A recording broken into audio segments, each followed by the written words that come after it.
Chapter 8. Hello, readers. I hope you enjoyed this chapter. If it looks and sounds better, that's probably due to my wonderful new editor, WaterWitch222. Go check out some of their stuff. New chapter coming this Sunday. Thanks again for reading. Nick Paul. I slowly started awake, hoping of my eyes only to be blinded by sunlight streaming through the window. I scratched my nose tightly and turned my head over, brushing against something soft. My arms were wrapped around Julie's waist, my paws on her stomach. She was still sound asleep, snoring softly.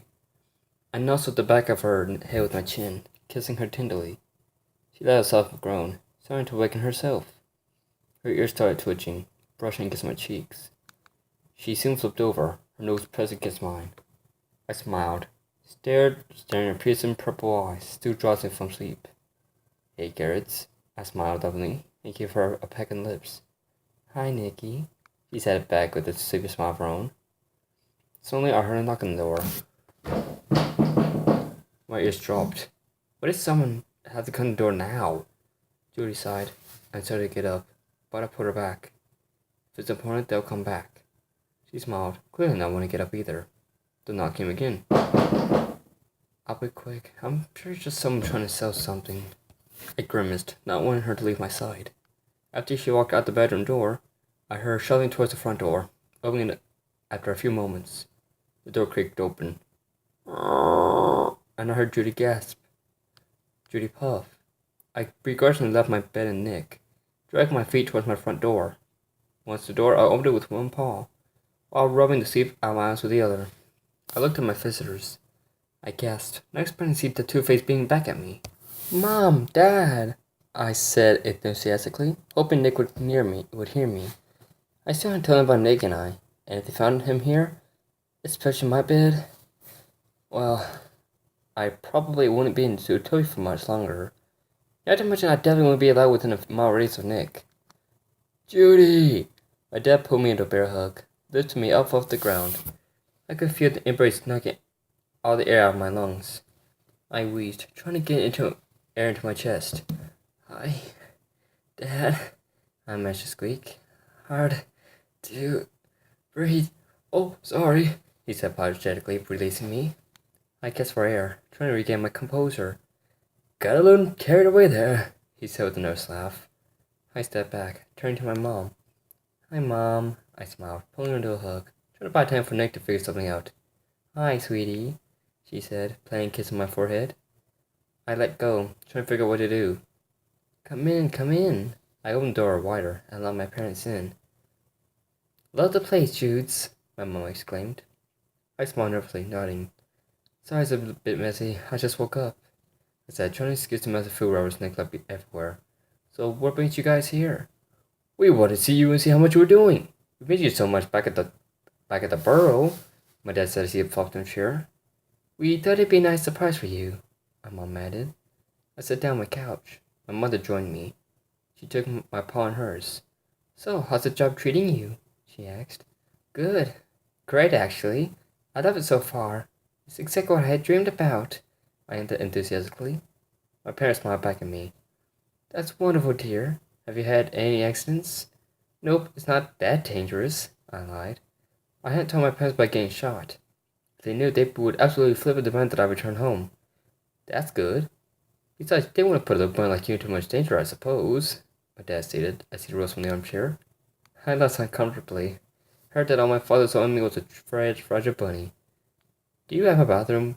I haven't gone since we left early this morning, he remarked, shifting his weight from one foot to the other. I gulped. The only way to my one bathroom was through my bedroom, where I had left Nick. Yeah, through my bedroom and to the right, I said, holding my nerves and showing my voice. As my dad left the room, I prayed, hoping Nick had hid somewhere. My dad walked into my bedroom, and I heard him make no sound. I let go of breath I hadn't realized I had been holding in. Thank you, you Fox Nick, I thought to myself. I heard my bathroom door open. My dad screaming at the top of his lungs. Ah! Nick puffed. Mom! Dad! I heard Judy yell, almost as if she was directing more towards me than them. My heart started racing. A pit in my stomach formed. If her parents were to catch me, it would be all over. Judy had talked about her parents briefly, and from what I gathered, they were extremely controlling, especially her father. I had to hide. Fast!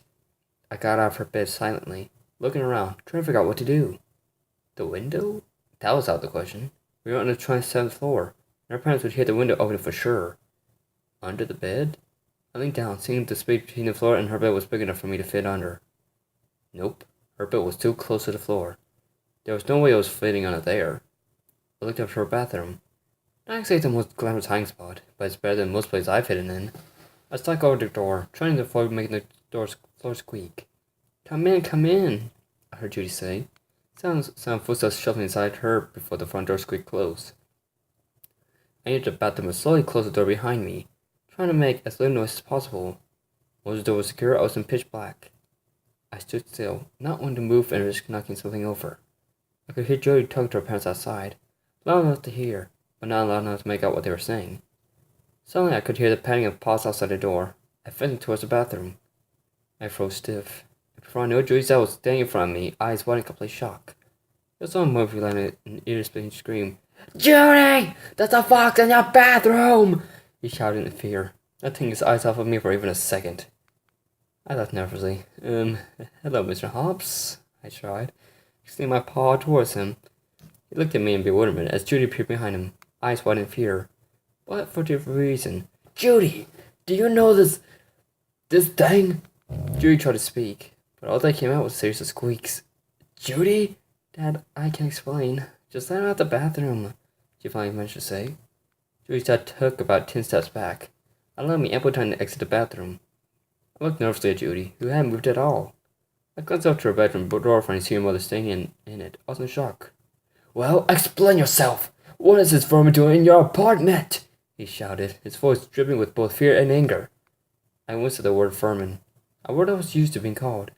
Dad, don't talk about him like that. Well, that's what he is. Stu! Judy's mother exclaimed, alarmed. Mom, Dad, this is my police partner, Nick, she introduced, her paw gesturing to me. I gave a slight wave, not really knowing what to do. Judy's father, Stu I suppose, looked even more bewildered. A fox? A police officer? What has happened to this world? Criminal catching criminals. That one hurt even more than the vermin comment. That still doesn't explain it. Even if he is your partner, why was he hiding in your bathroom? Were you planning on stealing from her? He gives me... No, sir, I said quickly. He sighed sarcastically, obviously not believing me. Well, he's my police officer, a partner, but he's also... She finally took my paw in hers. He's my boyfriend. Her father looked even more horrified than he did when he first found me. He tried to talk, but only sounds came out. He glanced at our hands, then at me, before finally resting his eyes on her.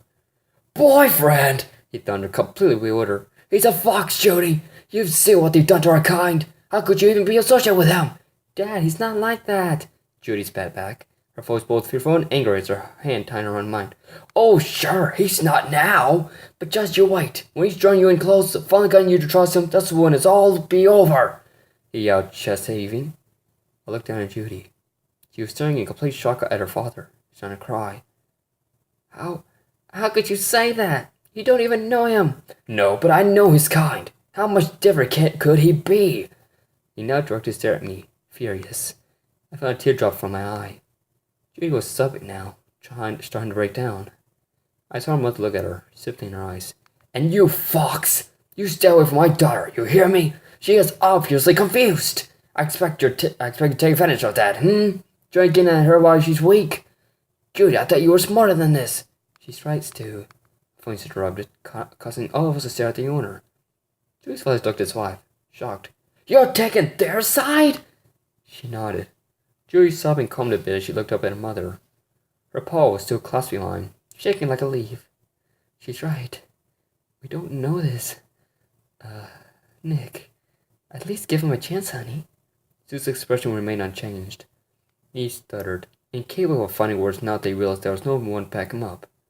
I'm willing to, Stu. I trust Judy and her judgment. If Nick was as bad as you're implying is, Judy will be the first to know. He shook his head. I knew it was a mistake to let you come to Zootopia. He looked at Judy. I knew something like this was going to happen, but I let you go. And now look what you've done. I don't even know who you are anymore. Judy puffed. I don't even know who you are anymore. I looked at my father, trying to see through the tears. Ironically, I was thinking the same thing. Stuart! How dare you say that to her? My mom cried out, horrified at his words. I looked up at Nick. He was silently crying. He was trying to stay strong, but he was starting to break. I could see in the way his face was twitching. I looked up at my mother, appreciating her understanding and acceptance. Finally, I looked at my father again, seeing a different man than I once knew. If you can't accept me, if you can't accept us, then leave. It's my choice, not yours, I said, not really realizing what I was saying. I never really stood up for what I wanted from my parents, except for when I was able to confess to them of my profession. Excuse me? I mean it, Dad. This is what I want. If you don't like it, then leave. My father was flabbergasted, and as I looked up at Nick, I could tell he was too. Judy, you don't have to do that, Nick said somberly. I know. I can't believe this. I can't handle this. Not right now, my father muttered, putting his hand in his paws. Where did I go wrong? How could this be happening? Suddenly he stormed off, grabbing my mother's paw, dragging her. Come on, Bonnie. We're leaving. But still, my mother protested. Now, Bonnie. Still, we can't just leave her. Yes, we can. We can and we will. Nick followed them out the bedroom and watched as they exited to my door. I immediately started bawling. I couldn't help it. How could a rabbit I had looked up to all my life, say those things about me? Say those things about Nick? It just didn't make sense. Judy, why did you do that? Nick asked in confusion. I tried to calm myself enough to look up at him. You should just love me. You didn't have to do that. I would have understood. They're your parents, Judy. You can't just let them go. I looked into those sweet eyes of hers. Or his. He was so sincere, so caring. He would lose me just so I could be with my parents. I sniffed, wiping tears from my eyes before replying. I'm tired of conforming to what he wants. I've done it for years now and I'm sick of it. If he can't accept you, then he doesn't deserve to be in my life, I said, forcing myself not to start crying again at my words. His eyes started welling up with tears. He reached out to my face, wiping tears off my cheeks. I love you. I love you so much, he said, pulling me in close to him. I thought about what I had lost today. Power I would probably never be able to get back. Oddly, deep down, I was okay with it. Now that I don't have to worry about my every move, I can truly be free. All those things he said about Nick, I knew they weren't true. After spending so much time with him, I felt that I had finally broken through the fox's walls. Maybe one day, my father would come to his senses and see the true Nick, like I do.